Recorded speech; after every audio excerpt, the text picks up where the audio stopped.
Assalamualaikum warahmatullahi wabarakatuh. Nama saya Muhammad Frodi Maulana, dari jurusan Bimbingan Konseling Islam, NIM 1815209196. Saya di sini akan sedikit menerangkan tentang konseling kelompok. Bahwasanya perlu kawan-kawan ketahui, konseling kelompok itu ialah menjadi salah satu wadah alternatif layanan yang dapat dilaksanakan oleh konselor.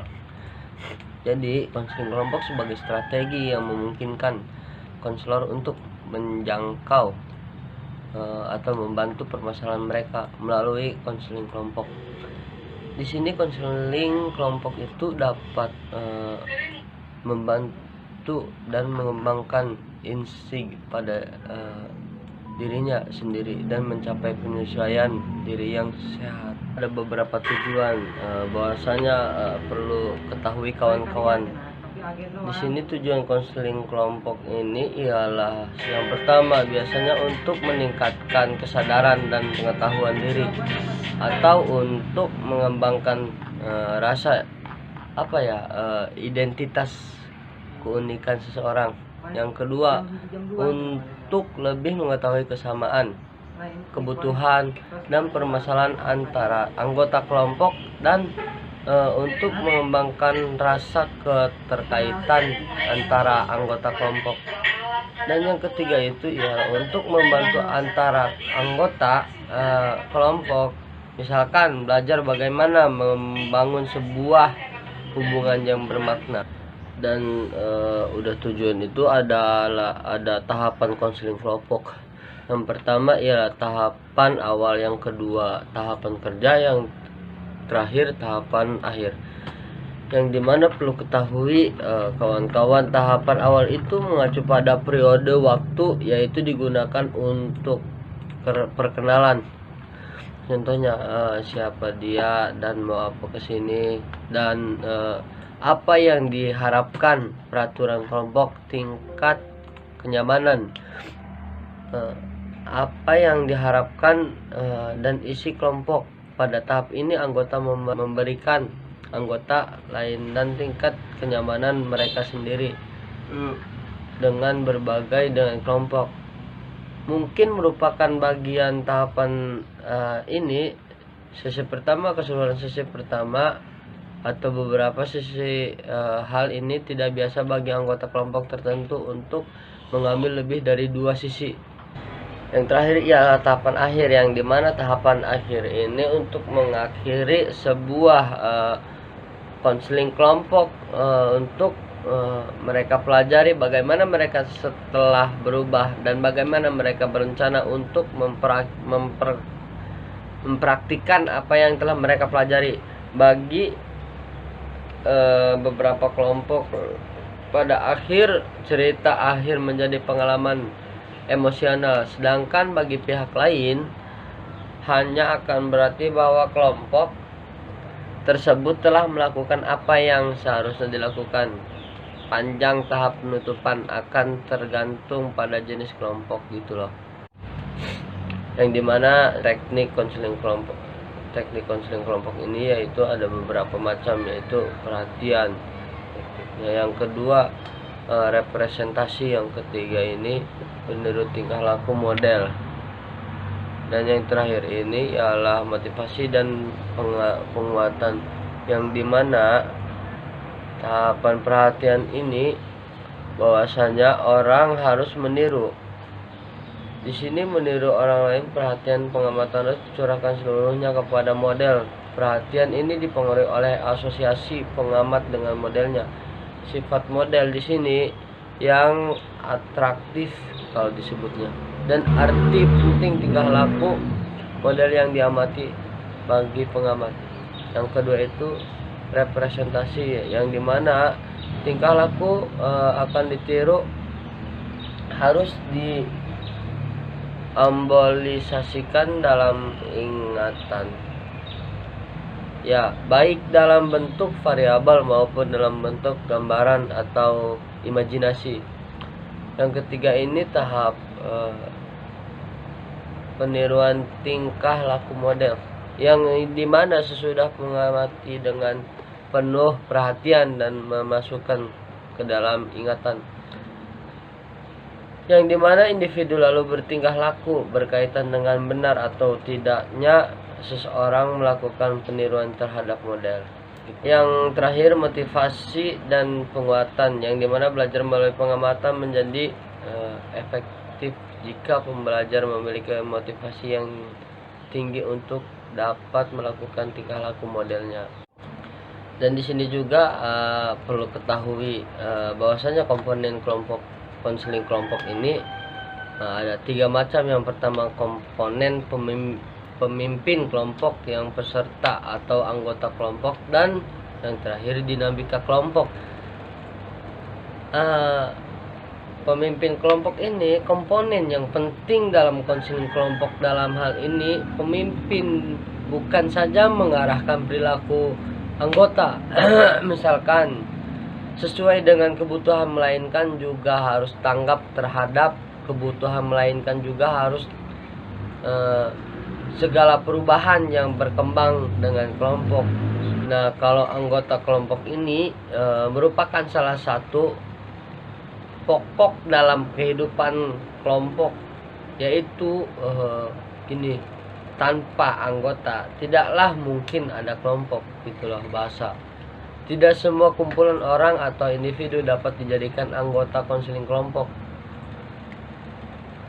Dan dinamika kelompok ini ialah dalam kegiatan konseling kelompok. Dinamika konseling kelompok sengaja ditumbuh kembangkan karena dinamika kelompok adalah interaksi interpersonal yang ditandai dengan semangat kerja sama antar anggota kelompok, saling berbagi pengetahuan, pengalaman, dan mencapai tujuan kelompok. Nah, dan apa saja sih pendekatan di dalam konseling kelompok ini?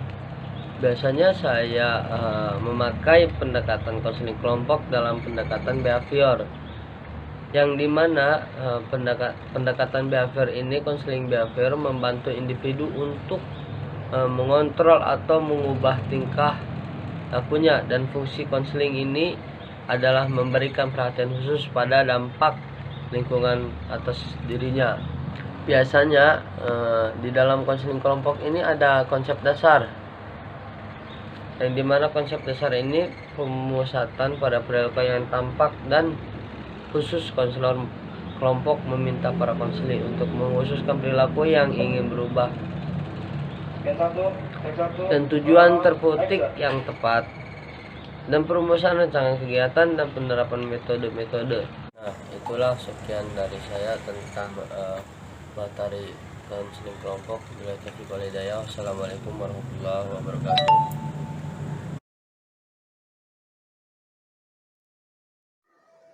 Assalamualaikum warahmatullahi wabarakatuh. Nama saya Ayudianisi, jurusan BKI 5E. Saya akan menjelaskan tentang layanan konseling kelompok. Yang pertama yaitu pengertian konseling kelompok. Konseling kelompok merupakan layanan yang memungkinkan individu dalam suatu kelompok menempatkan kesempatan untuk pembahasan dan pengentasan permasalahan masing-masing anggota kelompok dengan bantuan konselor sebagai pemimpin kelompok. Tujuannya adalah untuk mendorong munculnya motivasi individu, terkembangnya perasaan, pikiran, wawasan, dan sikap terarah kepada tingkah laku yang bertanggung jawab, khususnya dalam bersosialisasi atau komunikasi yang berimbas pada pemecahan masalah individu peserta kelompok yang mengalami kesulitan dalam perkembangannya dengan memanfaatkan dinamika kelompok. Selanjutnya, tahap-tahap konseling kelompok. Yang pertama, prakonseling. Tahap prakonseling dianggap sebagai tahap persiapan pembentukan kelompok. Yang kedua, tahap permulaan. Tahap ini ditandai dengan dibentuknya struktur kelompok. Yang ketiga, tahap transisi. Hal umum yang seringkali muncul pada tahap ini adalah terjadinya suasana keseimbangan dalam diri masing-masing anggota kelompok. Yang keempat, tahap kerja. Tahap ini dilakukan setelah permasalahan anggota kelompok diketahui penyebabnya, sehingga konselor dapat melakukan langkah selanjutnya, yaitu menyusun rencana tindakan. Yang kelima, tahap akhir. tahapan di mana anggota kelompok mulai mencoba perilaku baru yang telah mereka pelajari dan dapatkan dari kelompok. Yang terakhir, pasca konseling. Jika proses konseling telah berakhir, sebaiknya konselor menetapkan adanya evaluasi sebagai bentuk tindak lanjut dari konseling kelompok. Kemudian selanjutnya teknik layanan konseling kelompok. Dalam pelaksanaan layanan konseling kelompok, terdapat beberapa teknik untuk mendukung jalannya konseling kelompok. Di antaranya yaitu teknik umum, teknik permainan kelompok, modeling, bermain peran, menggunakan humor, dan yang terakhir homework assessment. Selanjutnya yaitu komponen dalam konseling kelompok. Yang pertama, pemimpin kelompok. Pemimpin kelompok adalah konselor yang berwenang menyelenggarakan praktik konseling secara profesional. Yang kedua, anggota konseling. Para anggota konseling dapat beraktivitas langsung dan mandiri dalam bentuk mendengarkan, memahami, dan merespon kegiatan konseling. Yang ketiga, jumlah kelompok. Banyak sedikitnya jumlah anggota kelompok sangat menentukan efektivitas konseling kelompok. Yang keempat, homogenitas kelompok. Perubahan yang intensif dan mendalam memerlukan sumber-sumber yang variatif. Yang kelima, sifat kelompok. Sifat kelompok ini dapat tertutup dan terbuka. Dan yang terakhir, waktu pelaksanaan. Lama waktu penyelenggaraan konseling kelompok bergantung pada kompleksitas masalah yang dihadapi kelompok. Selanjutnya yaitu pendekatan konseling kelompok. Yang pertama, pendekatan psikoanalitik. Psikoanalisis merupakan teori pertama yang muncul dalam psikologi, khususnya yang berhubungan dengan gangguan kepribadian dan perilaku neurotis. Yang kedua, pendekatan behavioral. Pendekatan behavioral adalah penerapan aneka ragam teknik dan prosedur yang berakar pada berbagai teori belajar. Yang ketiga, pendekatan eksistensial humanistik. Pendekatan ini berfokus pada kondisi manusia. Yang keempat, pendekatan client center. Pendekatan ini difokuskan pada tanggung jawab dan kesanggupan klien untuk menemukan cara-cara menghadapi kenyataan secara lebih penuh. Yang kelima, pendekatan Gestalt. Pendekatan Gestalt merupakan bentuk terapi perpaduan antara eksistensial humanistik dan fenomenologi. Yang keenam, pendekatan RIT. RIT bertujuan untuk memperbaiki dan mengubah sikap, persepsi, cara berpikir, keyakinan, serta pandangan klien yang irasional menjadi rasional, sehingga ia dapat mengembangkan diri dan mencapai realitas diri yang optimal. 7. Pendekatan realita. Terapi realitas adalah bentuk pengubahan perilaku karena dalam penerapan institusionalnya merupakan tipe pengondisian operan yang tidak tetap. 8. Pendekatan analisis transaksional.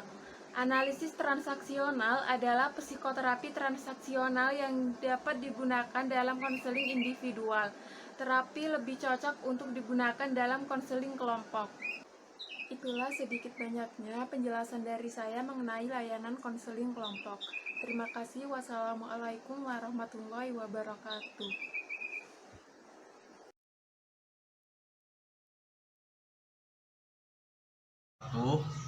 Nama saya Dika Pratama Putra dari kelas BKI 5E. Di sini saya akan sedikit menjelaskan apa yang saya pahami dan saya ketahui tentang apa itu konseling kelompok. Dimulai dari pengertian. Pengertian konseling kelompok yaitu bantuan pada individu pada situasi kelompok yang bertujuan untuk mempermudah perubahan serta pencegahan yang terjadi pada anggota-anggota kelompok. Kemudian ada juga tujuan dari konseling kelompok. Ada 3 tujuan. Yang pertama itu mencegah perilaku yang salah. Nah, konselor atau pemimpin kelompok membantu agar para anggotanya tidak melakukan perilaku yang salah. Yang kedua, belajar untuk membuat keputusan. Nah, konselor membantu anggotanya agar membuat keputusan yang tepat sehingga tidak terjadi masalah. Yang ketiga, mencegah munculnya masalah. Mencegah munculnya masalah di sini bukan mencegah tetapi mengantisipasi. Seperti contohnya masalah yang sudah dialami tidak timbul kembali, atau masalah yang sudah dialami tidak semakin berat. Nah, yang selanjutnya komponen-komponen yang ada pada konseling kelompok, yaitu ada 2 sebenarnya. Yang pertama itu ada pemimpin kelompok, yaitu konselor itu sendiri. Nah, konselor adalah tenaga profesional yang bekerja atau sebagai yang memberikan layanan. Itu pemimpin kelompok, yaitu konselor. Sedangkan anggota kelompok yaitu klien yang akan dibantu oleh konselor itu sendiri. Nah, selanjutnya setelah komponen itu ada tahapan-tahapan dalam konseling kelompok. Yang pertama yaitu pra-konseling atau perencanaan pembentukan kelompok. Nah, kemudian ada tahapan permulaan, yaitu dibentuknya kelompok konseling itu. Yang selanjutnya yaitu transisi antara permulaan dan menuju ke pembahasan, yaitu tahapan kerja. Nah, tahapan kerja di sini adalah pengkajian permasalahan anggota-anggota kelompok yang sudah disampaikan. Nah, dalam tahapan kerja ini setiap anggota akan menyampaikan masalah-masalah apa saja yang mereka alami. Tetapi yang akan dikaji adalah satu masalah dari banyaknya masalah anggota kelompok yang dipilih secara sepakat oleh anggotanya. Nah, setelah tahapan kerja yaitu tahapan akhir. Tahapan akhir di sini itu mencoba perilaku yang baru, perilaku yang lebih baik dari perilaku sebelumnya yang sudah dibahas tadi pada saat tahapan kerja. Setelah tahapan kerja, tahapan yang terakhir adalah pasca konseling atau pasca berdiskusi dalam konseling kelompok, yaitu mengevaluasi hal-hal apa saja yang sudah dibahas dalam terapi, dalam layanan konseling tadi, sehingga kedepannya terdapat perubahan-perubahan yang lebih positif seperti itu. Nah, selanjutnya setelah tadi tahapan-tahapan, kemudian teknik-teknik yang digunakan oleh pemimpin kelompok atau konselor. Yang pertama itu restatement. Yang kedua itu adalah keterampilan melakukan refleksi. Yang selanjutnya itu mampu mengklarifikasi, mampu mendorong, dan mampu memberikan umpan balik. Kemudian keterampilan konfrontasi atau mampu memberikan konfrontasi, mampu menganalisis serta memberikan kesimpulan terhadap apa yang sudah mereka lakukan atau yang sudah dilakukan tadi dalam diskusi. Nah, yang terakhir yang saya pahami dalam posting ini adanya tahapan yang saya pahami di sini ada pendekatan pada konseling kelompok. Yang pertama itu eksistensial, yaitu menempatkan posisi diri, memahami diri sendiri, memahami filsafat posisi kita ini, posisi orang itu, posisi kita itu sebagai apa. Yang kedua pendekatan realitas. Jadi konselor atau pemimpin kelompok mendorong klien untuk menghadapi realitas yang terjadi saat ini, tidak terpaku terhadap kejadian atau pengalaman masa lalu. Jadi kita harus menghadapi apa yang terjadi saat ini. Nah, yang terakhir, yang ketiga yaitu pendekatan behavior. Sudah kita tahu bahwa behavior itu jadi si konselor mendorong anggota kelompok untuk bertindak atau berperilaku dalam lingkungan yang positif, atau bertindak dan berperilaku positif dalam lingkungan kehidupan masing-masing anggota kelompok. Jadi yang saya ambil itu ada 3 pendekatan. Yang pertama eksistensial, menempatkan diri. Yang kedua pendekatan realitas. Yang ketiga itu behavior atau tingkah laku. Itu saja yang saya pahami tentang konseling kelompok. Kurang lebihnya saya mohon maaf. Assalamualaikum warahmatullahi wabarakatuh. Jadi pengertian konseling kelompok ini, layanan konseling yang diberikan kepada sejumlah peserta didik atau konseli dalam suasana kelompok dengan memanfaatkan dinamika kelompok untuk saling belajar dari pengalaman para anggotanya sehingga peserta didik ini atau konseli dapat mengatasi masalah.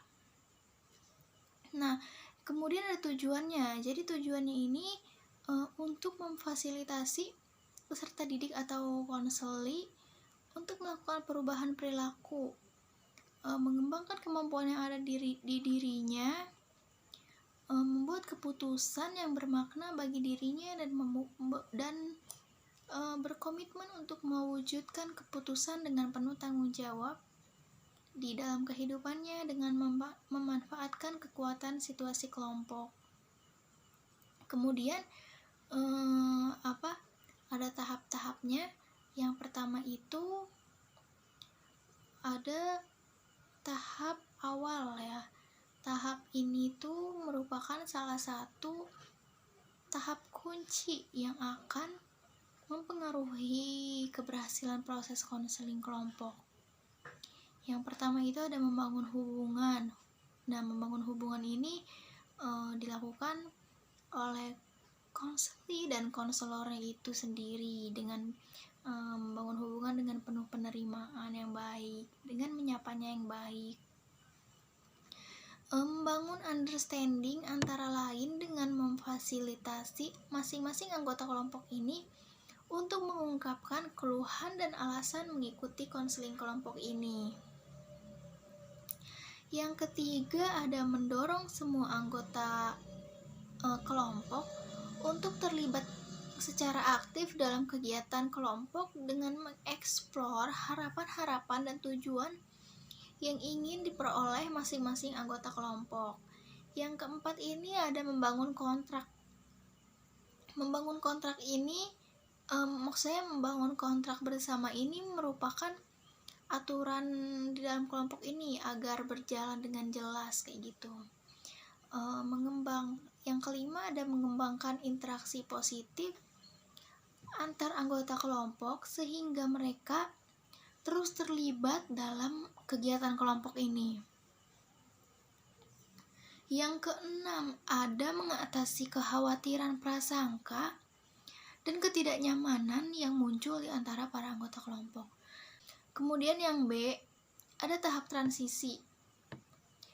Di tahap ini merupakan tahap yang paling penting.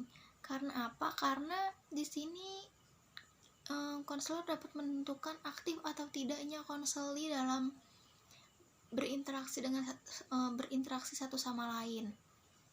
Pada tahap ini biasanya konseli memiliki perasaan yang sangat cemas, ragu, dan menunjukkan perilaku resisten lainnya. Jadi tugas utama seorang guru BK dan konselor pada tahap ini yaitu mendorong konseli dan menantang mereka untuk menangani konflik yang muncul di dalam kelompok dan menangani resistensi dan kecemasan yang muncul dalam diri konseli itu sendiri. Tugas utama yang harus ditunjukkan dalam tahap ini yaitu mengingatkan kembali apa yang telah disepakati pada sesi sebelumnya. Topik, fokus, kemudian komitmen untuk saling menjaga rahasia dan untuk saling memberi dan menerima. Yang kedua itu membantu peserta untuk mengekspresikan dirinya secara unik, terbuka, dan memperbolehkan bertukar pendapat dan perasaan. Yang ketiga ada mengadakan kegiatan selingan, yaitu berupa misalnya game agar bisa menghangatkan suasana dan mengakrabkan hubungan. Yang keempat ini ada memberi contoh. Nah, Memberi contohnya ini misalnya bagaimana kita bisa memahami perasaan orang lain, bisa mendengarkan secara aktif sehingga dapat memahami perasaan orang lain ini dengan baik. Ya, kemudian yang C ada tahap kerja. Tahap kerja ini atau disebut dengan working stage. Jadi guru BK atau konselor ini memanfaatkan dinamika kelompok untuk memfasilitasi pemecahan masalah setiap anggota kelompok ini, mengeksplorasi masalah yang dikeluhkan oleh salah satu anggota kelompok, memfasilitasi semua anggota kelompok untuk memusatkan perhatian pada pencapaian tujuan masing-masing, mempelajari perilaku baru, berlatih perilaku baru, dan mengembangkan ide-ide baru, serta mengubah perilaku lainnya.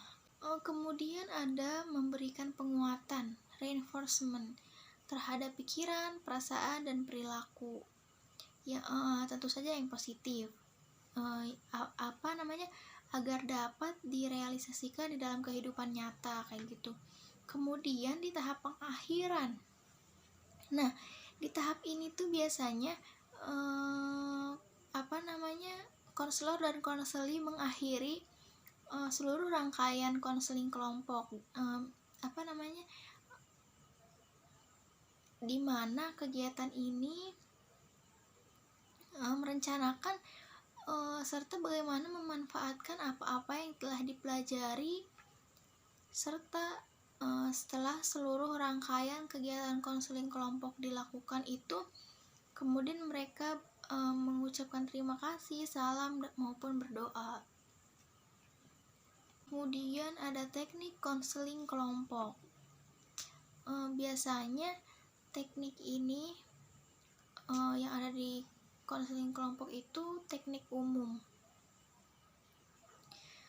Secara umum, teknik yang akan digunakan oleh pemandu kelompok ini dalam menyelenggarakan konseling kelompok mengacu kepada berkembangnya dinamika kelompok yang diikuti oleh seluruh anggota kelompok dalam rangka mencapai tujuan layanan. Yang kedua itu ada teknik permainan kelompok. Nah, di dalam layanan konseling kelompok ini dapat diterapkan teknik permainan baik itu sebagai selingan maupun sebagai wahana media, mengadakan game kecil-kecilan kayak gitu, yang memuat materi pembinaan tertentu. Kemudian itu ada komponen layanan konseling kelompok. Nah, di dalam layanan konseling kelompok ini berperan dua pihak, yaitu pemimpin kelompok dan peserta atau anggota kelompok. Jadi pemimpin kelompok ini yaitu guru BK atau konselor yang terlatih dan berwenang menyelenggarakan kegiatan konseling kelompok. Kemudian ada anggota kelompok. Perannya anggota kelompok ini ada 3M, yaitu mendengar, memahami, dan merespon. Kemudian mereka berpikir dan berpendapat, menganalisis, mengkritis, dan berargumentasi, merasa berempati dan bersikap. Dan juga yang terakhir ada berpartisipasi dalam kegiatan bersama. Tujuan konseling kelompok itu berfokus pada usaha untuk membantu klien dalam melakukan perubahan dengan menaruh perhatian pada perkembangan dan penyesuaian sehari-hari. Misalnya modifikasi tingkah laku, pengembangan keterampilan hubungan personal, nilai, sikap, atau membuat keputusan karir.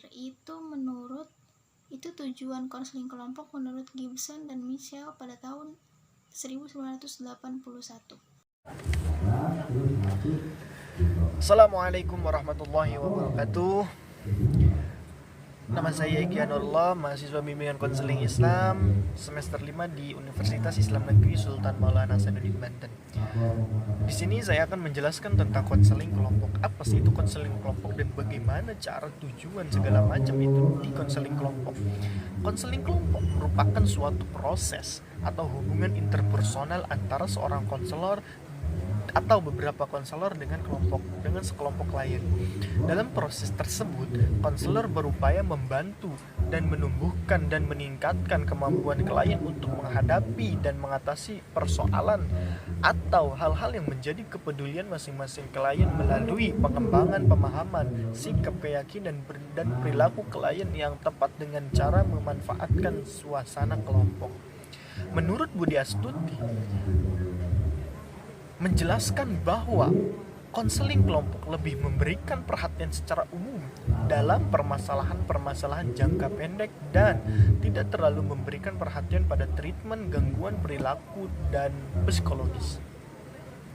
Jadi konseling kelompok itu memfokuskan diri pada proses interpersonal dan strategi penyelesaian masalah yang diberikan dengan pemikiran, perasaan, dan perilaku yang disadari.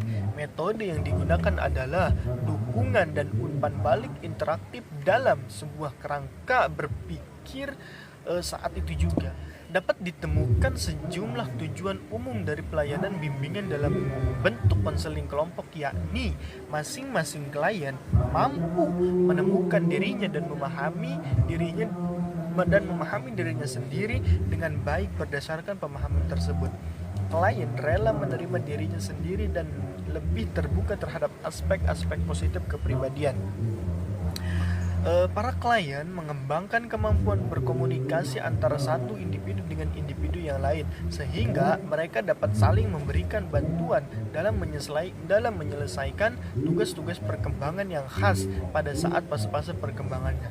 Nah, dan yang ketiga, para klien itu memperoleh kemampuan mengatur dirinya sendiri dan mengarahkan hidupnya sendiri, dimulai dari hubungan antar pribadi dalam kelompok dan dilanjutkan kemudian dalam kehidupan sehari-hari di luar lingkungan kelompoknya.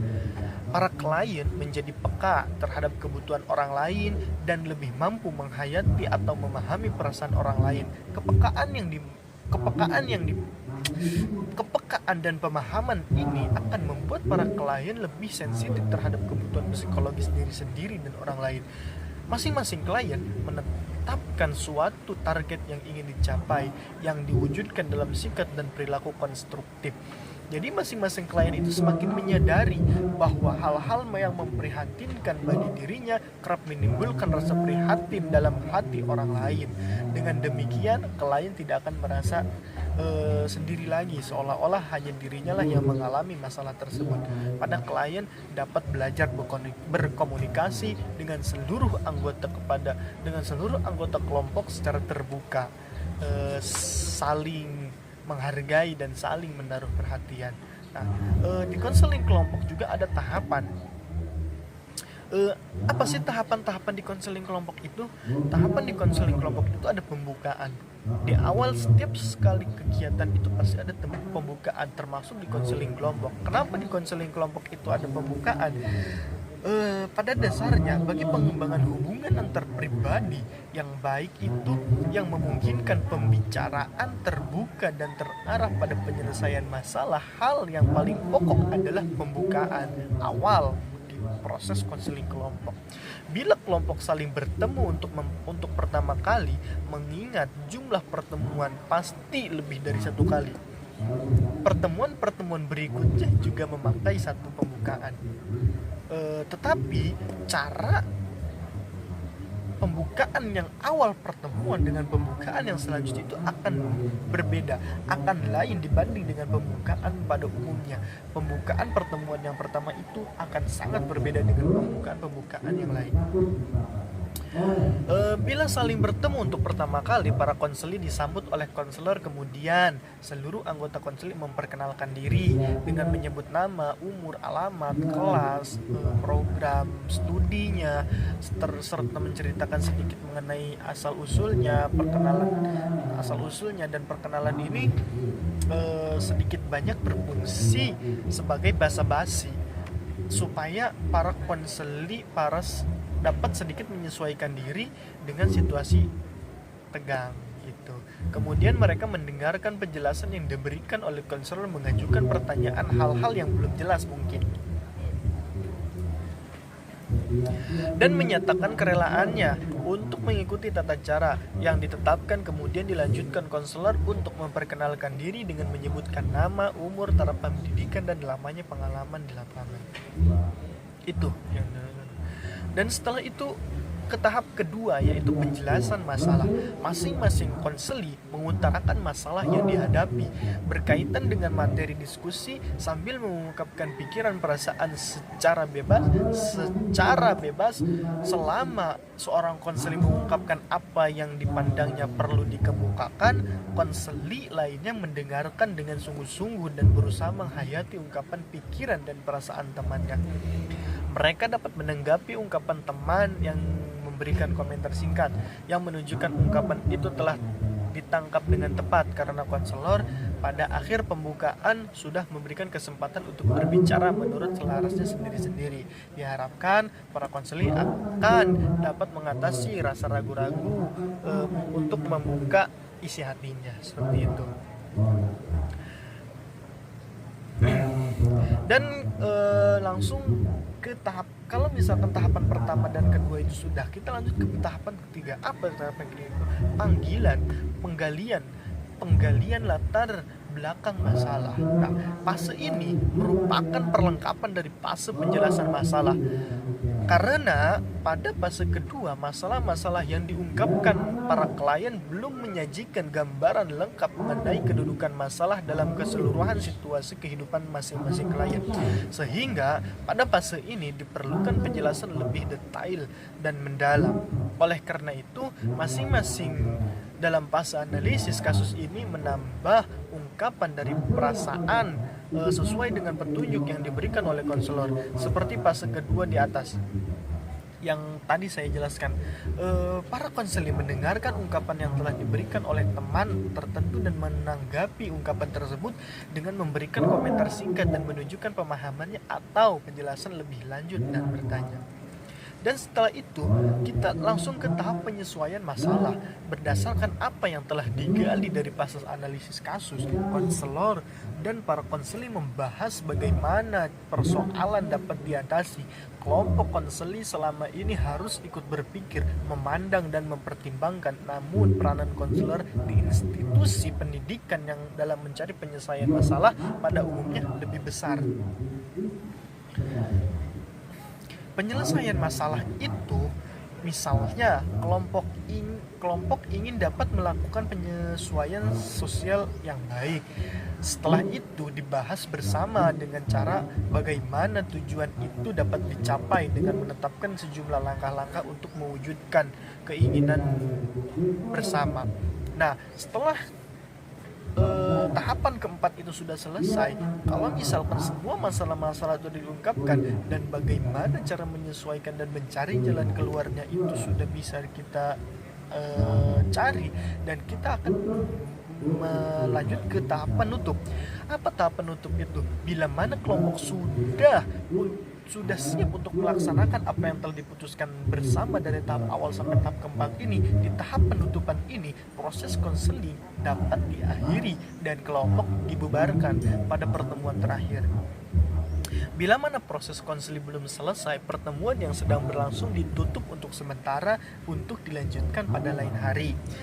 Apabila proses konseling sudah selesai, maka konseling mendengarkan ringkasan yang diberikan oleh konselor tentang jalannya proses dan melengkapinya kalau dianggap perlu. Itu pun kalau dan kalau apabila proses konseling belum selesai dan waktu pertemuan kali ini sudah habis, konselor meringkas apa yang sudah dibahas bersama dari awal sampai akhir ini, menunjukkan kemajuan yang telah dicapai dan memberikan 1-2 pertanyaan untuk dipikirkan selama hari-hari pertemuan berikutnya. Itu di konseling kelompok itu akan ada komponen-komponen tentang konseling kelompok. Komponen konseling kelompok itu menjelaskan dalam konseling kelompok terdapat 3 komponen. Yang pertama,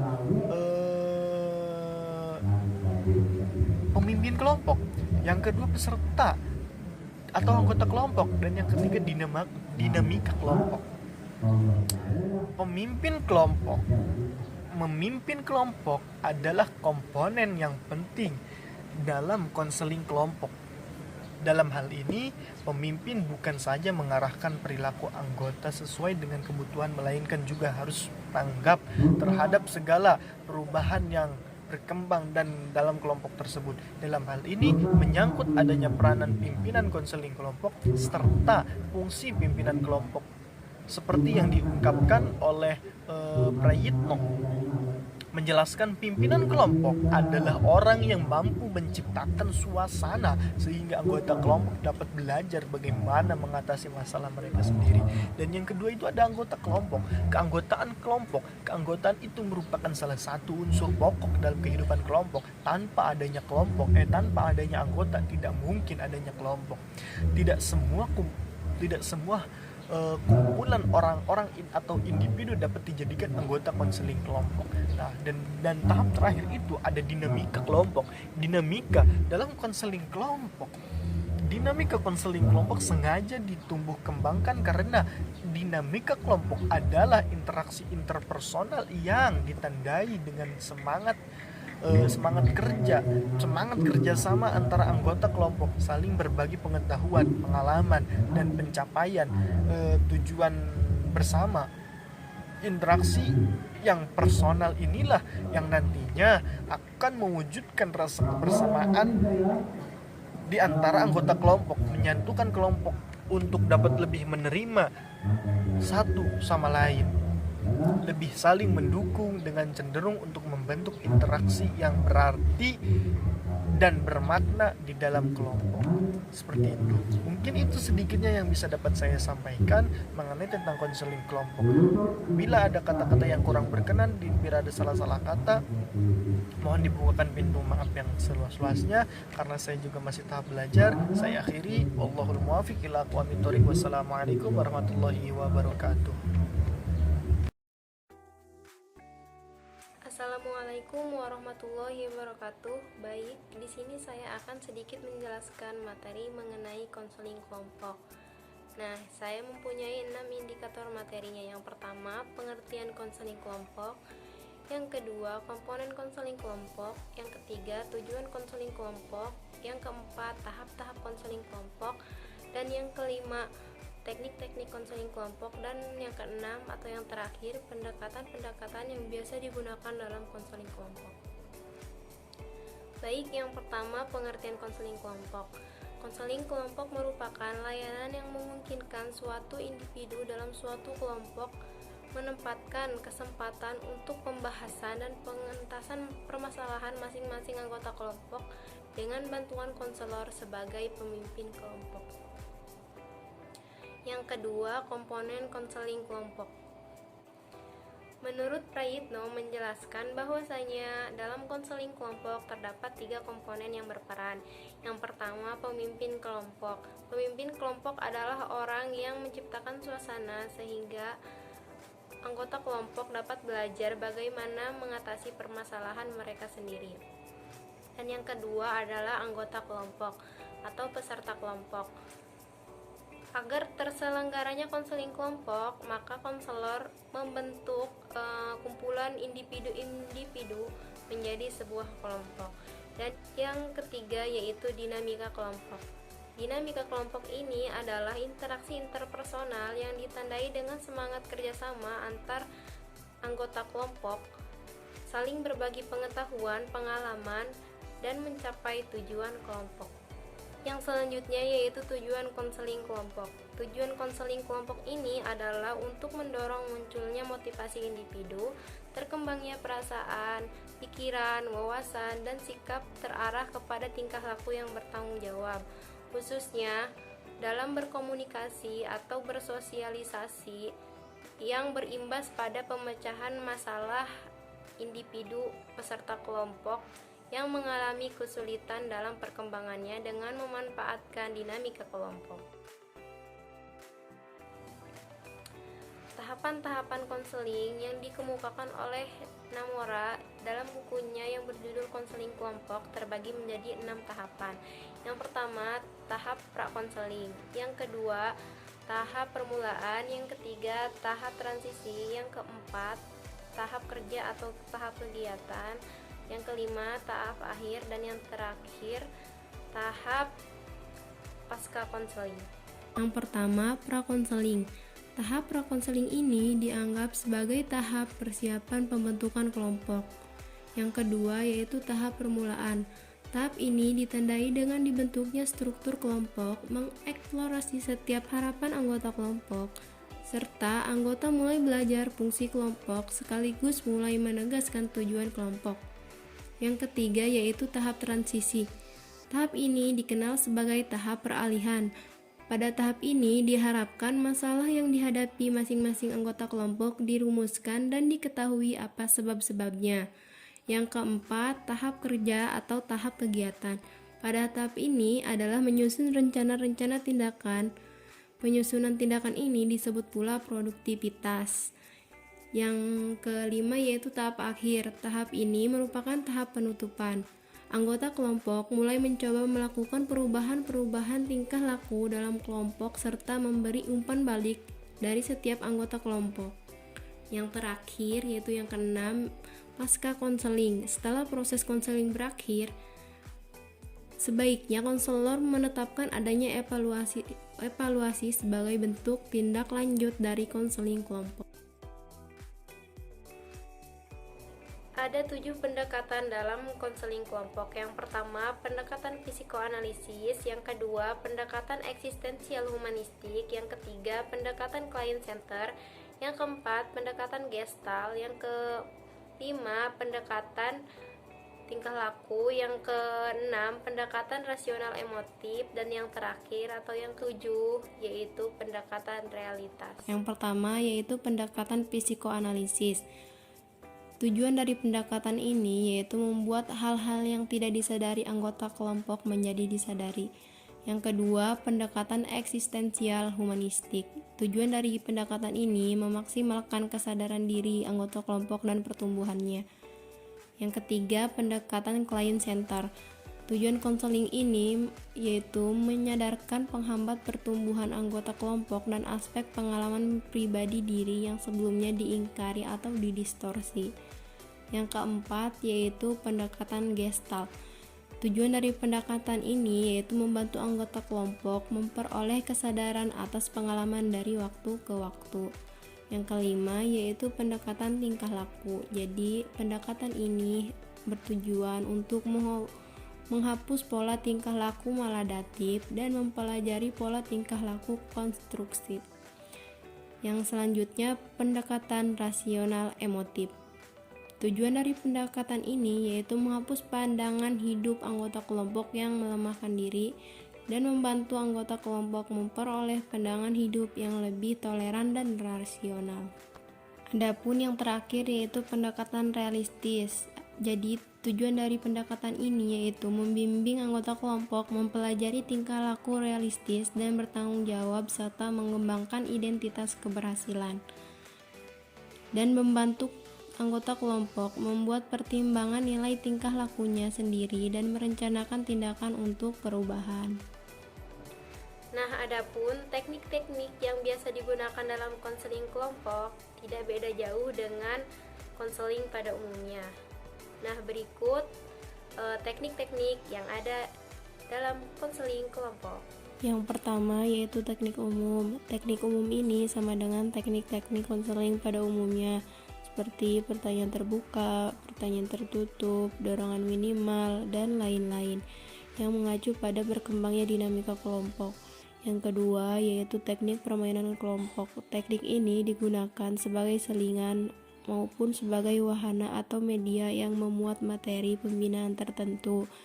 Yang ketiga yaitu teknik modeling. Teknik ini merupakan strategi di mana konselor menyediakan demonstrasi tentang tingkah laku yang menjadi tujuan.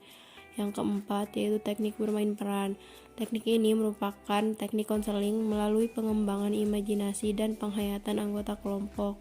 Yang kelima yaitu teknik menggunakan humor. Jadi teknik menggunakan humor ini sebagai selingan saat konseling kelompok untuk mendorong suasana yang segar dan rileks agar tidak menimbulkan ketegangan. Yang terakhir yaitu teknik homework assignment. Teknik ini dilaksanakan dalam bentuk tugas-tugas rumah yang dapat melatih untuk membiasakan diri dalam menginternalisasikan sistem nilai tertentu yang menuntut pola tingkah laku yang diharapkan.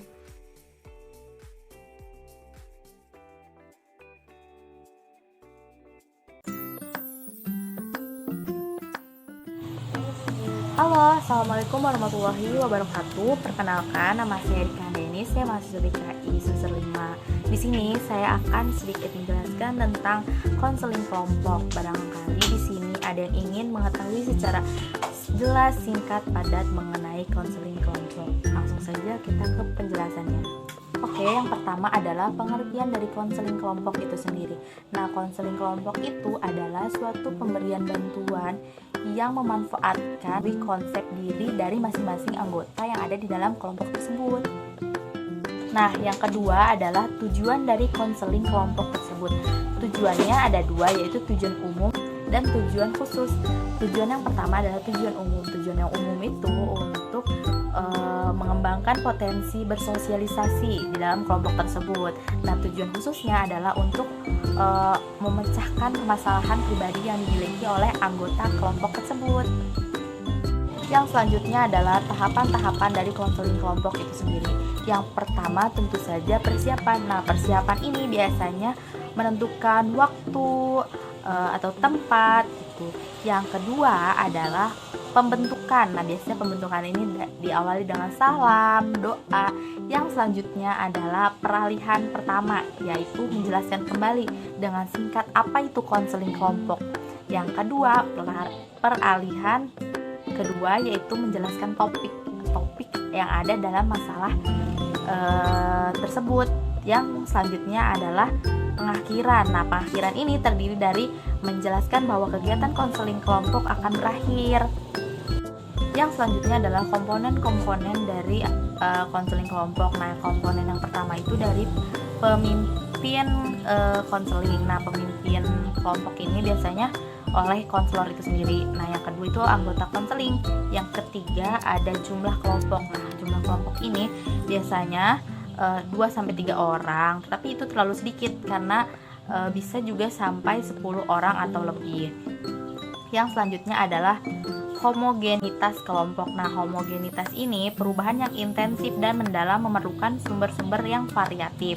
Yang selanjutnya adalah sifat kelompok. Nah, sifat kelompok ini biasanya harus tertutup dan dapat juga terbuka. Yang selanjutnya adalah waktu pelaksanaan. Yang selanjutnya adalah pendekatan apa saja sih yang bisa dipakai untuk konseling kelompok ini sendiri. Nah, pendekatan yang pertama adalah pendekatan psikoanalitik. Yang kedua, bisa menggunakan pendekatan individual, client center, bisa juga menggunakan teknik pendekatan behavioral atau juga pendekatan realitas. Yang selanjutnya adalah teknik-teknik dari konseling kelompok ini sendiri. Nah, teknik ini yang pertama itu adalah sikap seseorang pimpinan kelompok. Nah, sikap seorang pimpinan kelompok di sini harus memiliki tingkat kepercayaan diri yang tinggi dan juga harus mempunyai tanggung jawab terhadap proses kelompok dan anggota kelompok secara profesional. Nah, mungkin hanya itu yang bisa saya jelaskan mengenai tentang konseling kelompok secara singkat, jelas, dan padat.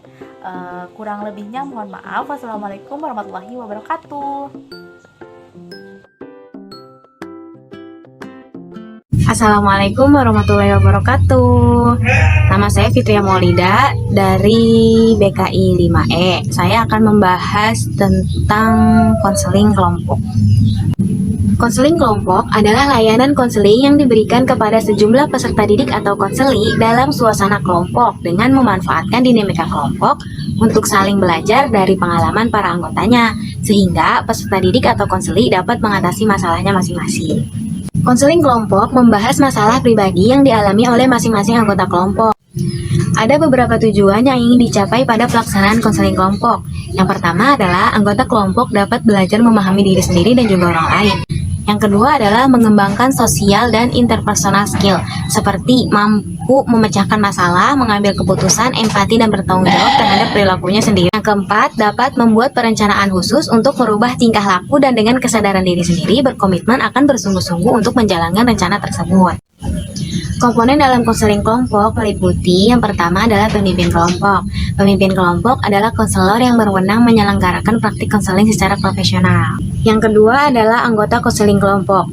Para anggota konseling kelompok dapat beraktivitas langsung dan mandiri dalam bentuk mendengarkan, memahami, dan merespon kegiatan konseling. Selanjutnya ada jumlah anggota konseling kelompok. Idealnya, jumlah anggota dalam konseling kelompok itu tidak lebih dari 10 orang. Selanjutnya ada waktu pelaksanaan konseling kelompok. Lamanya waktu penyelenggaraan konseling kelompok bergantung pada kompleksitas atau tingkat kesulitan masalah yang dihadapi oleh kelompok. Biasanya, satu kali pertemuan dalam konseling kelompok durasinya 45-90 menit, tergantung kesepakatan bersama. Tahapan dalam konseling kelompok yang pertama adalah tahap pembentukan. Tahap ini untuk membentuk kerumunan individu menjadi satu kelompok yang siap mengembangkan dinamika kelompok supaya dapat mencapai tujuan bersama. Kegiatannya meliputi, yang pertama adalah membangun hubungan baik atau raport antar anggota kelompok melalui menyapa dan perkenalan dengan penuh penerimaan. Yang kedua adalah penstrukturan, yaitu menjelaskan seputar konseling kelompok. Yang ketiga adalah mendorong semua anggota kelompok untuk terlibat secara aktif dalam kegiatan kelompok. Selanjutnya adalah membangun norma kelompok dan kontrak bersama berupa penetapan aturan-aturan kelompok secara lebih jelas. Selanjutnya adalah tahap peralihan. Tahap ini dilakukan untuk mengalihkan kegiatan awal kelompok ke kegiatan berikutnya yang lebih terarah pada pencapaian tujuan kelompok. Pada tahap ini terdapat beberapa kegiatan. Yang pertama adalah mengingatkan kembali apa yang telah disepakati pada sesi sebelumnya, yang berupa topik fokus dan komitmen untuk saling menjaga rahasia dan untuk saling memberi dan menerima. Lalu ada menjelaskan kegiatan yang akan ditempuh pada tahap berikutnya. Selanjutnya mengadakan kegiatan selingan yang kondusif untuk menghangatkan suasana. Selanjutnya ada tahap pelaksanaan atau tahap kegiatan inti. Pada tahap ini, anggota kelompok mulai membahas permasalahan yang dirasakan masing-masing. Kegiatan pada tahap ini berupa membahas permasalahan yang dihadapi oleh tiap-tiap anggota kelompok. Yang kedua adalah memilih masalah yang sekiranya harus diselesaikan terlebih dahulu. Biasanya, konselor atau pemimpin kelompok akan mengadakan voting dengan anggota kelompok untuk memilih masalah. Selanjutnya adalah mengeksplorasi masalah yang dikeluhkan oleh salah satu anggota kelompok terpilih secara menyeluruh. Selanjutnya adalah tahap penyimpulan, yaitu tahapan kegiatan untuk melihat kembali apa yang sudah dilakukan dan dicapai oleh kelompok. Yang terakhir adalah tahap pengakhiran. Tahap ini dimaksudkan untuk mengakhiri seluruh rangkaian kegiatan konseling kelompok. Pada tahap ini terdapat beberapa kegiatan. Yang pertama adalah setiap anggota kelompok mengemukakan kesan dan pesan mengikuti konseling kelompok. Yang kedua, seluruh anggota kelompok mengakhiri rangkaian kegiatan dengan salam hangat perpisahan. Pendekatan dan teknik dalam konseling kelompok. Pendekatan yang pertama adalah pendekatan psikoanalisis. Para penganut teori psikoanalisis percaya bahwa teori ini sangat cocok dikembangkan dalam layanan konseling kelompok. Nah, dalam prakteknya, yang terpenting dari teori ini adalah bagaimana seorang konselor mampu membuat pikiran konseli yang berada di luar kesadarannya itu menjadi disadari. Teknik-teknik pokok yang digunakan psikoanalisis adalah interpretasi, asosiasi bebas, analisis mimpi, analisis resistensi, dan analisis transferensi. Yang kedua adalah pendekatan client-centered atau pendekatan yang berpusat pada pribadi. Pendekatan ini didasari bahwa manusia cenderung bergerak ke arah keseluruhan dan ke arah perwujudan diri, dan bahwa anggota kelompok sebagai individu dan juga kelompok dapat menemukan arah sendiri dengan bantuan yang minimum dari konselor kelompok. Teknik-tekniknya itu ada acceptance atau penerimaan konseli, menerima konseli apa adanya. Lalu ada respect, rasa hormat atau menghormati konseli. Jangan memandang remeh konseli. Lalu ada understanding, mengerti dan memahami konseli. Ada encouragement, dorongan, misalnya dorongan minimal untuk memotivasi konseli supaya mau terus mengemukakan pendapatnya. Lalu ada reflection atau refleksi, memantulkan kembali atau mengatakan kembali pernyataan dan perasaan dari konseli. Selanjutnya ada pendekatan behavioral atau tingkah laku. Pendekatan behavioral membantu individu untuk mengontrol atau mengubah tingkah laku, dan fungsi konseling ini adalah untuk memberikan perhatian khusus pada dampak lingkungan atas dirinya. Teknik-tekniknya itu ada desensitisasi sistematis. Nah, teknik ini dilakukan dengan cara konseling membayangkan ketakutan yang ia alami. Lalu yang kedua adalah teknik relaksasi. Teknik ini digunakan untuk membantu konseli mengurangi ketegangan fisik dan mental. Lalu yang ketiga ada teknik flooding. Teknik flooding ini digunakan oleh konselor untuk membantu konseli dalam menangani kecemasan dengan cara menghadirkan ketakutannya langsung. Lalu ada reinforcement atau penguatan. Teknik ini digunakan konselor untuk membantu meningkatkan perilaku yang dikehendaki oleh konseli. Lalu yang kelima ada self-management. Teknik ini dirancang untuk membantu konseli mengendalikan, mengatur, dan mengubah perilakunya. Selanjutnya ada pendekatan rasional emotive behavior. Nah, dalam pendekatan ini, konselor berusaha untuk dapat mengubah cara berpikir, cara berperasaan, dan berperilaku konseli. Dalam teknik kognitif itu ada diskusi dan tugas rumah. Teknik emotif itu ada permainan peran dan sosial drama. Lalu behavioral ada penguatan, desensitisasi sistematis, relaksasi, dan pelatihan asertif. Selanjutnya ada pendekatan konseling realitas. Konseling realitas dapat digunakan untuk membantu konseli dengan beragam masalah psikologis, dari masalah emosional yang sifatnya ringan hingga masalah emosional yang sifatnya berat. Teknik-tekniknya terdiri dari yang pertama adalah melakukan permainan peran, yang kedua menggunakan humor, yang ketiga mengajukan pertanyaan-pertanyaan, yang keempat tidak menerima alasan-alasan tingkah laku yang tidak bertanggung jawab. Selanjutnya ada pendekatan konseling singkat berfokus pada solusi. Model konseling singkat berfokus pada solusi ini banyak dibutuhkan pada era konseli dan lembaga-lembaga pemberian bantuan psikologis menurut layanan konseling yang singkat dan efektif. Teknik-tekniknya yaitu ada scaling atau peskalaan, yaitu teknik yang membantu konselor dan konseli untuk membuat masalah yang kompleks tampak lebih konkret dan nyata. Yang kedua ada teknik exceptions, yaitu teknik yang berguna dalam membantu klien melihat saat-saat lega atau ringan singkat sebagai kunci untuk menyelesaikan masalah. Selanjutnya ada teknik problem free talk, yaitu suatu teknik untuk membangkitkan percakapan yang mengungkapkan berbagai kekuatan dan sumber daya. Selanjutnya ada teknik miracle question, yaitu teknik di mana klien mempertimbangkan apa yang betul-betul mereka inginkan dari suatu keajaiban. Selanjutnya ada pendekatan trade and factor. Konseling trade and factor meliputi berbagai bidang topik konseling, mulai dari konflik keluarga, masalah-masalah yang berkaitan dengan finansial, hingga masalah-masalah yang berhubungan dengan peningkatan motivasi dan disiplin. Teknik-teknik dalam pendekatan trade and factor adalah yang pertama penciptaan hubungan yang baik, yang kedua penumbuhan pemahaman diri terhadap konseli, yang ketiga pemberian arahan untuk merencanakan program, yang keempat adalah pelaksanaan rencana atau tindakan dari konseli. Sekian penjelasan mengenai konseling kelompok dari saya, kurang lebihnya mohon maaf. Dadah. Hai teman-teman, di sini saya akan menjelaskan tentang konseling kelompok. Nah, apa aja sih yang mau kita bahas? Di sini saya akan menjelaskan tentang definisi konseling kelompok, tujuan konseling kelompok, tahap-tahap konseling kelompok, teknik-teknik konseling kelompok, komponen konseling kelompok, dan pendekatan yang biasa digunakan dalam konseling kelompok. Oke, langsung aja kita let's go. Yang pertama yaitu definisi konseling kelompok. Konseling kelompok adalah layanan konseling yang diberikan kepada sejumlah peserta didik atau konseli dalam suasana kelompok dengan memanfaatkan dinamika kelompok untuk saling belajar dari pengalaman para anggotanya sehingga peserta didik atau konseli dapat mengatasi masalah. Selanjutnya, yang kedua kita akan membahas tentang tujuan hidup. Loh, nanti. Kok tujuan hidup sih? Bukan. Tapi, kita akan membahas tentang tujuan konseling kelompok. Nah, ini tujuannya. Bisa dibaca ya, teman-teman. Nah, selanjutnya pembahasan yang ketiga yaitu mengenai tahapan konseling kelompok. Ada 6 tahapan konseling kelompok. Yang pertama, pra-konseling. Biasanya tahap ini dianggap sebagai tahap persiapan pembentukan kelompok.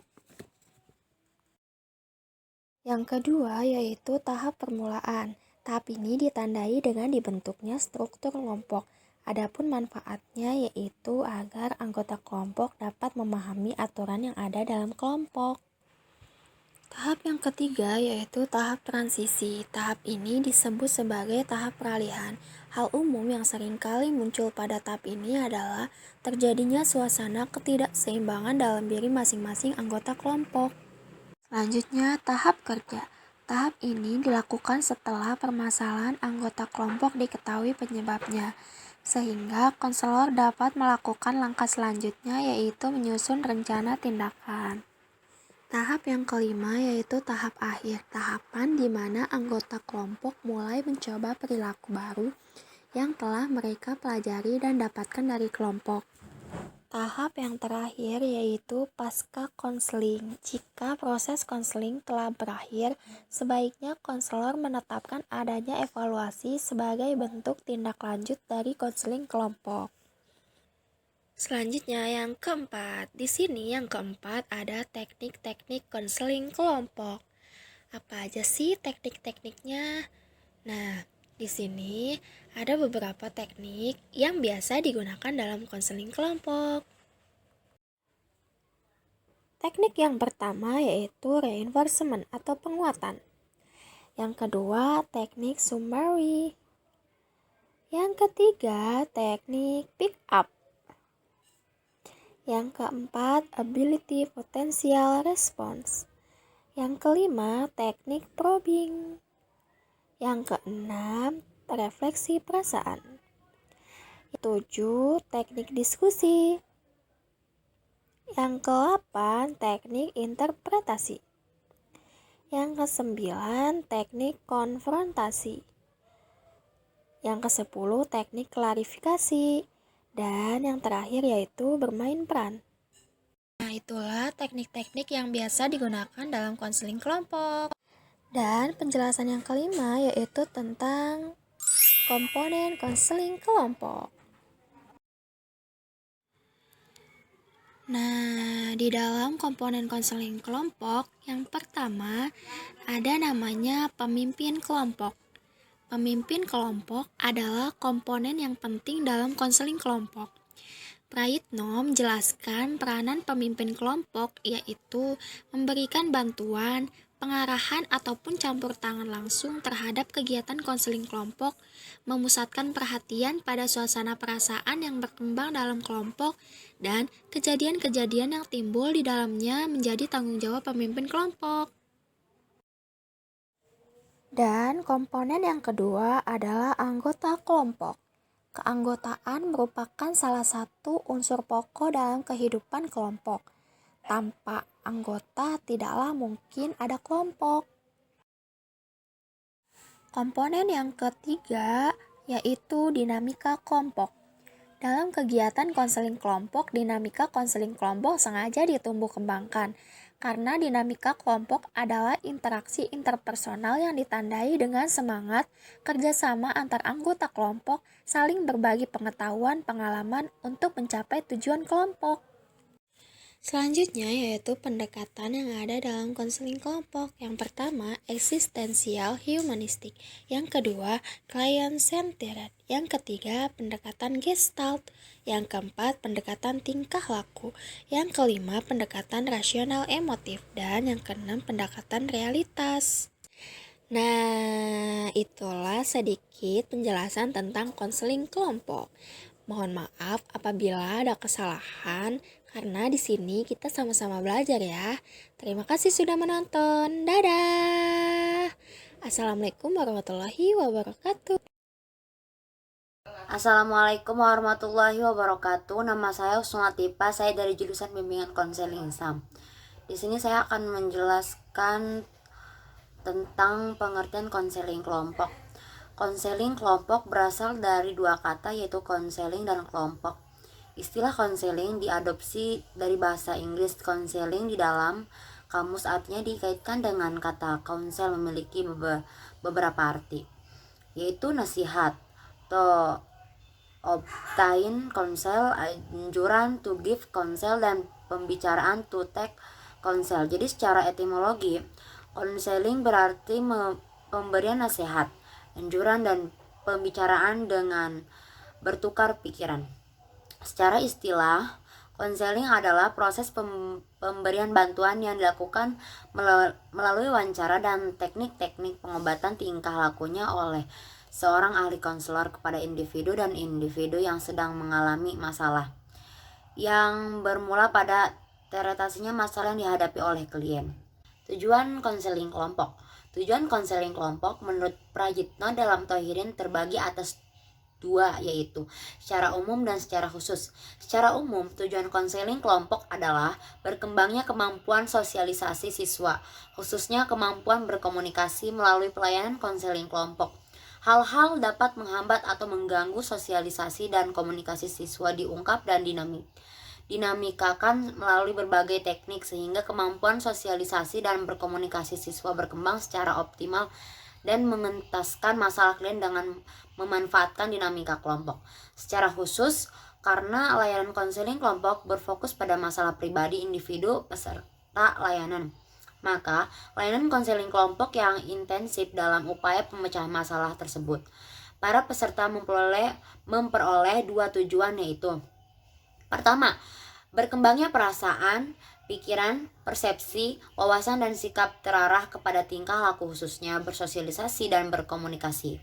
Kedua, terpecahnya masalah individu yang bersangkutan dan diperoleh imbas memecahkan masalah tersebut. Tahapan-tahapannya. Yang pertama, tahapan pembentukan. Tahapan pembentukan merupakan tahapan pengenalan, tahapan pelibatan diri atau tahap pemasukan diri ke dalam kehidupan suatu kelompok. Pada tahapan ini, pada umumnya para anggota saling memperkenalkan diri dan juga mengungkapkan tujuan ataupun harapan-harapan yang ingin dicapai. Tahapan yang kedua, peralihan. Tahapan peralihan ini merupakan jembatan atau tahapan pertama dan tahap ketiga. Pada tahapan ini, tugas konselor adalah membantu para anggota untuk mengenali dan mengatasi halangan, kegelisahan, keengganan, sikap mempertahankan diri, dan sikap tidak sabar yang timbul pada saat ini. Tahapan kegiatan. Tahapan kegiatan merupakan tahapan inti dari kegiatan konseling kelompok dengan suasana yang ingin dicapai, yaitu terbahasnya secara tuntas permasalahan yang dihadapi oleh anggota kelompok dan terciptanya suasana untuk mengembangkan diri, baik yang menyangkut pengembangan kemampuan berkomunikasi maupun menyangkut pendapat yang dikemukakan oleh kelompok. Tahapan pengakhiran. Pada tahap pengakhiran terdapat dua kegiatan, yaitu penilaian, evaluasi, dan tindakan lanjut follow up. Tahapan ini merupakan tahapan penutup dari serangkai kegiatan konseling kelompok dengan tujuan telah tuntasnya topik yang dibahas oleh kelompok tersebut. Oleh karena itu, pemimpin kelompok berperan untuk memberikan penguatan terhadap hasil-hasil yang telah dicapai oleh kelompok tersebut. Teknik-tekniknya. Teknik reinforcement bisa disebut penguatan. Salah satu metode dalam menstimulasi spontanitas dan interaksi antara anggota kelompok adalah dengan membuat pernyataan verbal ataupun nonverbal yang bersifat menyenangkan. Cara ini sangat membantu ketika memulai konseling pada kelompok baru. Teknik sumari atau meringkas. Sumari adalah kumpulan dari dua tema, masalah atau lebih, dan refleksi yang merupakan ringkasan dan pembicaraan konseling. Teknik ini digunakan selama proses konseling terjadi. Setelah anggota kelompok mendiskusikan topik yang dibahas, konselor kemudian meringkas apa yang telah dibicarakan. Teknik pick up. Konselor mengutip atau mengambil apa yang telah disampaikan anggota dan menggunakannya sebagai pernyataan pendahuluan untuk pernyataan baru. Ability potential response. Dalam suatu ability potential response, konselor menampilkan dan menunjukkan potensi konselor pada saat itu untuk dapat memasukkan suatu aktivitas tertentu. Suatu ability potential response merupakan suatu respon yang penuh support dan konseling di mana konselor dapat secara verbal mengakui potensi dan kapasitas konseling untuk melakukan sesuatu. Teknik probing. Teknik probing seringkali digunakan di mana saja. Pada konseling diajukan pertanyaan-pertanyaan pengarahan sehingga diperoleh jawaban yang ditetapkan. Teknik ini dapat digunakan sebagai teknik pendahuluan untuk menstimulasi anggota terhadap materi yang ingin diberikan oleh konselor. Refleksi perasaan. Teknik ini digunakan untuk membuat kembali perasaan-perasaan yang diungkapkan oleh konseling melalui pernyataan konselor. Saya paham maksud pernyataan Anda. Perasaan-perasaan dapat diungkapkan dengan jelas oleh konselor seperti saya bimbang, ragu, marah, sedih, dan sebagainya. Bisa juga tidak diungkapkan secara verbal, dapat dilihat dari tingkah lakunya atau nada suaranya. Maksudnya penggunaan teknik ini agar konselor dapat mengungkapkan perasaan-perasaannya. Teknik diskusi. Diskusi kelompok merupakan bantuan konseling di mana konselor melaksanakan konseling dengan cara diskusi kelompok. Teknik ini bisa digunakan dalam satu atau dua sesi konseling kelompok untuk menanyakan informasi yang penting. Menekankannya bukan pada diskusi, tetapi pada penjelasan hal-hal yang belum dipahami oleh kelompok. Teknik interpretasi digunakan oleh konselor yang ingin membawa atau menyampaikan ide kepada kelompok. Mungkin sekali interpretasi ini tidak tepat, namun dapat diarahkan untuk menstimulasi diskusi lebih lanjut dan menguatkan kemampuan individu untuk boleh tidak sepakat dengan konselor. Teknik konfrontasi. Konfrontasi merupakan respon verbal di mana konselor mendeskripsikan beberapa penyimpangan dan ketidakcocokan yang dilihat dalam pernyataan atau tingkah laku konseling. Dalam teknik konfrontasi, anggota kelompok dihadapkan langsung konfrontir pada hal yang terlihat adanya pertentangan. Klarifikasi. Teknik ini digunakan apabila konselor ingin meminta penjelasan lebih lanjut yang dianggap belum mengerti dan tidak sistematis, atau untuk menyamarkan persepsi apakah yang sudah diungkapkan oleh konselor betul atau tidak. Bermain peran, bisa dibilang dengan role playing, merupakan suatu teknik konseling melalui pengembangan imajinasi dan penghayatan anggota kelompok atau klien. Pengembangan imajinasi dan penghayatan dilakukan dengan cara memerankannya sebagai tokoh hidup dan benda mati.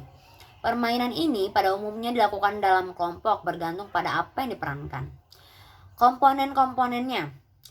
Ada komponen pemimpin kelompok. Pemimpin kelompok adalah komponen yang penting dalam konseling kelompok. Dalam hal ini pemimpin bukan saja mengarahkan perilaku anggota sesuai dengan kebutuhan, melainkan juga harus tanggap terhadap segala perubahan yang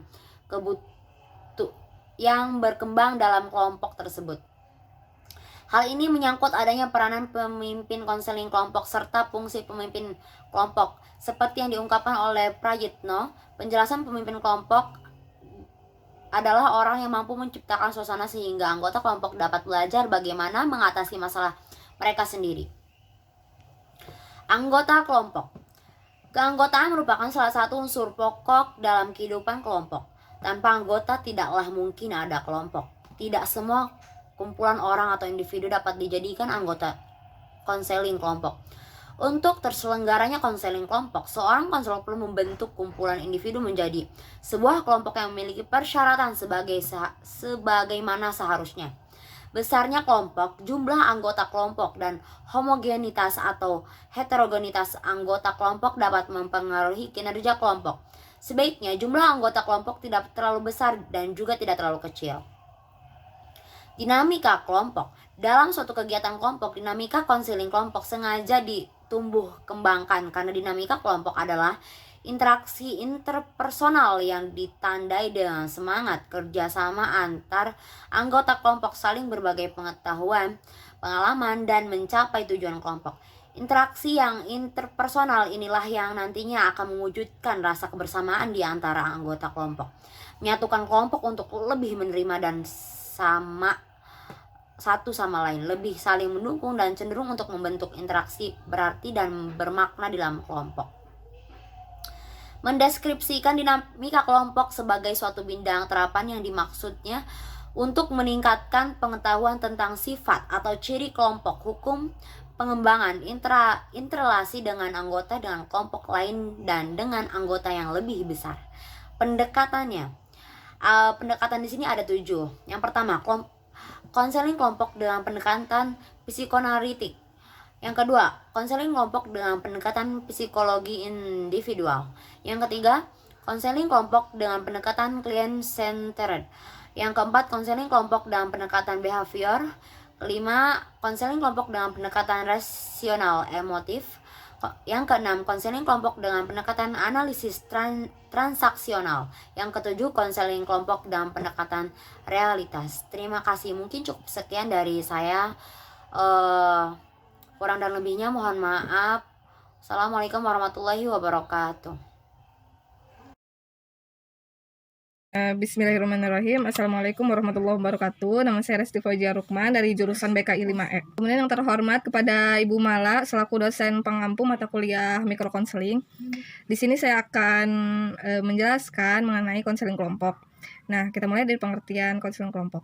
Konseling kelompok merupakan layanan konseling yang diberikan kepada sejumlah peserta didik atau konseli dalam suasana berkelompok dengan memanfaatkan dinamika yang ada dalam kelompok tersebut untuk sama-sama saling belajar dan juga saling berbagi pengalaman sehingga anggota kelompok tersebut dapat menyelesaikan atau mengentaskan permasalahan yang sedang mereka alami.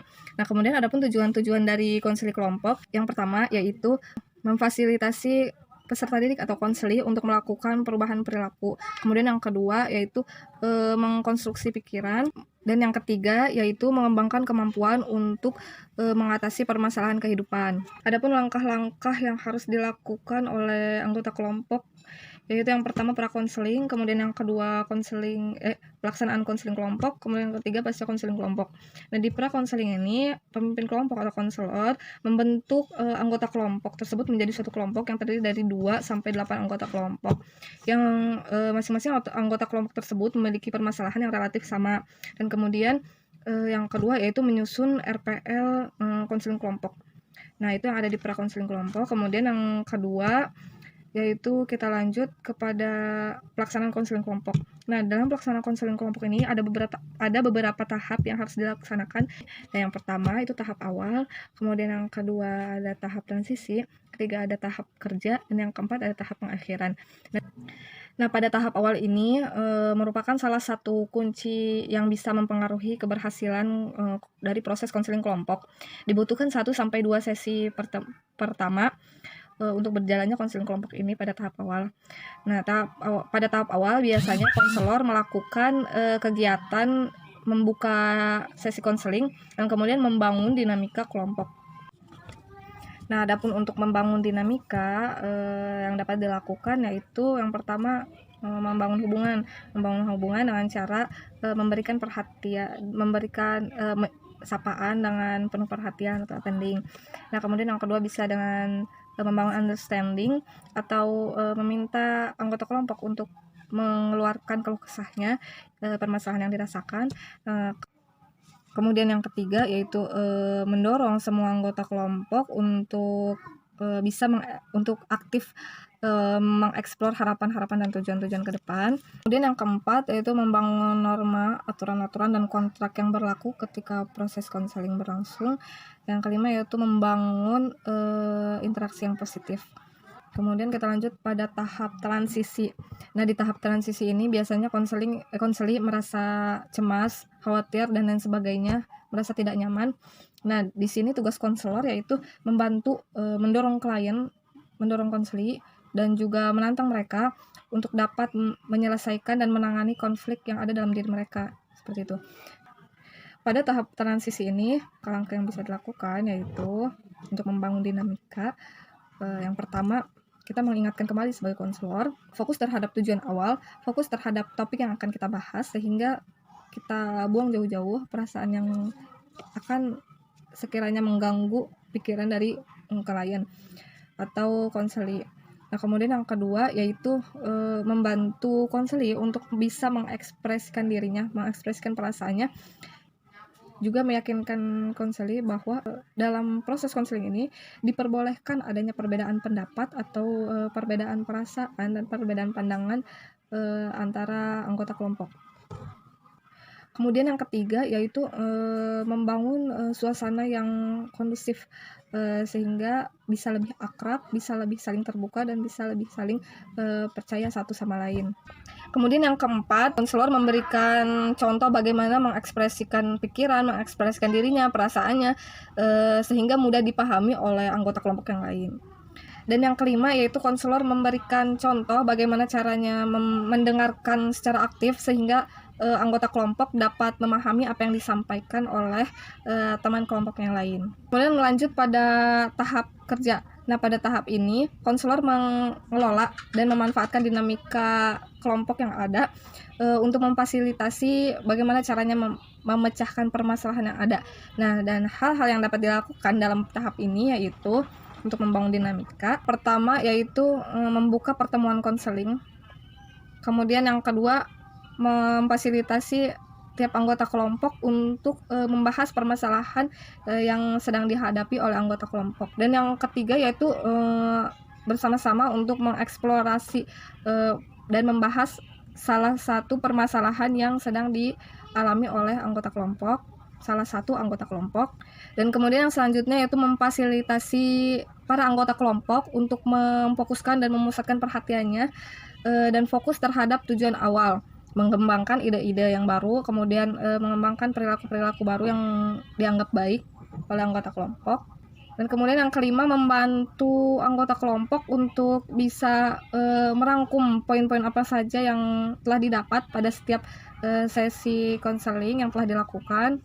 Kemudian yang keenam yaitu memberikan teknik penguatan kepada anggota kelompok untuk penguatan perasaannya, pikiran, kemudian perilaku dan lain sebagainya untuk bisa direalisasikan dalam kehidupan nyata. Dan yang terakhir yaitu menutup sesi konseling. Kemudian lanjut pada tahap yang terakhir yaitu tahap pengakhiran atau terminating stage. Tahap ini biasanya dilakukan 1 sampai setengah sesi pertama. Nah, apabila sesi tersebut tidak dilaksanakan, bisa juga dilaksanakan setelah tahap working stage atau tahap kerja. Dan adapun kegiatan pada tahap pengakhiran yaitu yang pertama, memfasilitasi anggota kelompok untuk bisa merefleksikan hasil-hasil yang didapat setelah melakukan proses konseling kelompok, yaitu berupa merencanakan apa yang akan direncanakan untuk kedepannya, untuk kebutuhan yang lebih baik lagi. Kemudian merefleksikan apa saja yang sudah didapat dan dipelajari dari hasil konseling kelompok yang telah dilaksanakan. Kemudian yang kedua yaitu bersama-sama anggota kelompok mengakhiri kegiatan seluruh rangkaian kegiatan yang telah dilaksanakan. Nah, yang ketiga yaitu kita masuk pada pasca konseling. Di pasca konseling ini kita melakukan evaluasi terhadap perubahan apa yang akan dilaksanakan ke depannya, kemudian menetapkan tindakan lanjutan apa yang akan dilaksanakan oleh masing-masing anggota kelompok. Dan yang terakhir yaitu menyusun laporan konseling kelompok. Lanjut kepada pembahasan pendekatan apa saja sih yang bisa dilakukan dalam proses konseling kelompok. Yang pertama yaitu ada pendekatan psikoanalisis, kemudian pendekatan behavior, kemudian pendekatan RIBT, kemudian pendekatan realitas, dan masih banyak lagi pendekatan yang bisa dilaksanakan dan bisa dipraktikkan dalam proses konseling kelompok menyesuaikan kebutuhan yang ada pada saat proses pelaksanaan berlangsung. Yang terakhir yaitu komponen apa yang bisa komponen apa yang terdapat dalam konseling kelompok ini. Nah, yang pertama yaitu pemimpin kelompok, kedua yaitu anggota kelompok atau peserta didik, kemudian yang ketiga yaitu dinamika kelompok. Nah, pemimpin kelompok ini ketika kita melaksanakan suatu proses konseling kelompok, pemimpin kelompok menjadi unsur yang sangat penting karena ialah yang mengarahkan, ia yang mengatur berjalannya proses konseling kelompok. Nah, kemudian yang kedua yaitu anggota kelompok. Nah, tanpa adanya anggota kelompok, maka tidak akan terbentuklah suatu kelompok dan tidak akan bisa juga menjalankan dinamika tahapan, teknik dan lain sebagainya tanpa adanya yang berperan atau anggota kelompok tersebut. Kemudian yang ketiga yaitu dinamika kelompok. Nah, dinamika kelompok ini sangat penting karena ketika sudah ada pemimpin kelompok, kemudian sudah ada anggota kelompoknya juga. Nah, tanpa adanya dinamika yang terjadi dalam proses konseling, nah tidak akan berjalan sempurna lah, gitu. Tidak akan berjalanlah suatu proses konseling tersebut tanpa adanya dinamika. Maka dalam hal ini ketiga komponen tadi satu sama lain saling mempengaruhi dan saling melengkapi. Tanpa adanya salah satu tersebut, baik dinamika ataupun anggota kelompok dan pemimpin kelompok atau konselor, nah tidak bisa berjalan dengan baik dan tidak bisa direalisasikan apa yang sudah dipelajari sebelumnya dalam teori. Nah, baiklah, cukup sekian dari saya. Kurang lebihnya mohon maaf. Wassalamualaikum warahmatullahi wabarakatuh.